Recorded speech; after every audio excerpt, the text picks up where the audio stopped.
நம்ம வீட்டில் பிறக்கும் குழந்தை ஒவ்வொரு வீட்லேயும் குழந்தை பிறக்குது.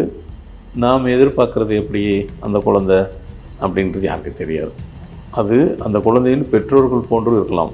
சில குழந்தை பெற்றோர்களின் பெற்றோர், அதாவது தாத்தா பாட்டி அவங்கள போன்றும் இருக்கலாம். இன்னும் சில குழந்தை மூதாதையர்கள் போல் இருக்கலாம். முன்னோர்கள், அதான் மூதாதையர்கள், அவங்கள போன்று இருக்கலாம். அதுவும் தெரியாது. யாருக்கும் தெரியும்? ஒரு குழந்தை வீட்டில் பிறகுதுன்னு எப்படி இப்படி தான் இருக்குன்னு யாராலும் கணிக்க முடியாது. ஆனால் நான் சொல்ல வந்த கருத்து என்ன, விஷயம் என்ன, மெசேஜ் என்ன அப்படின்னு பார்த்தாக்கா, மூதாதையர்கள் சொன்னோம்.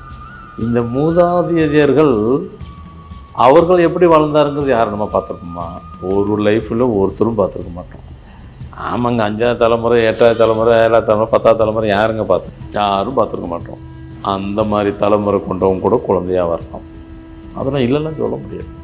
அவர்கள் எப்படி வாழ்ந்தாங்கிறவங்களுக்கு தான் நமக்கு தேவை. அவர்கள் சந்தோஷமாக வாழ்ந்திருக்கலாம், மிராதாஸ் மாதிரி வாழ்ந்திருக்கலாம், ராஜ வாழ்க்கை வாழ்ந்திருக்கலாம். அந்த குழந்தை நம்ம வீட்டில் பிறக்கிறது நமக்கு சந்தோஷம். ஏன்னா இங்கேயும் ராஜா மாதிரி தான் இருக்கும், பிரதாசர் மாதிரி தான் இருக்கும். அது இல்லாமல் வேறு மாதிரி இருந்திருந்தால் நாம் எப்படி இல்லைன்னு சொல்ல முடியாது. ஆனால் இருக்கிறதுக்கு வாய்ப்பு இருக்குது.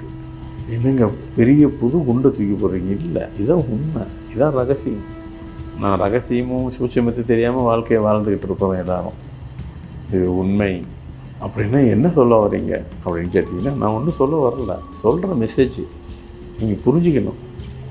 இந்த குழந்தைய அப்படி இருக்கும்போது எதுங்கிறது உங்களை போன்ற சராசரி எல்லாம் கண்டுபிடிக்க முடியாது. நாங்கள் என்ன மாதிரி நான் கண்டுபிடிச்சிடுவோம், அது வேறு விஷயம். அது விட்டுருங்க. அது நம்ம அப்படி பிறந்தால் கூட நம்ம என்னங்க பண்ண முடியும்? யாரும் ஒருத்தரும் பண்ண முடியாது. ஆனால் பதில் என்னென்னா, அந்த மாதிரி பிரதாசார் மாதிரி பிறந்தால் சரி, ராஜா மாதிரி வாழ்ந்தவங்க இருந்தால் சரி, அது இல்லாமல் வேறு மாற்று நான் அதை சொல்லக்கூட விரும்பலை. நான் எப்பவுமே பாசிட்டிவ் தான் சொல்ல போவேன், அதை கூட சொல்ல விரும்பலை. நீங்களே உங்களை அவங்கவுங்க போட்டுருக்க மனக்கணக்கில் இருந்தால் என்ன செய்கிறது?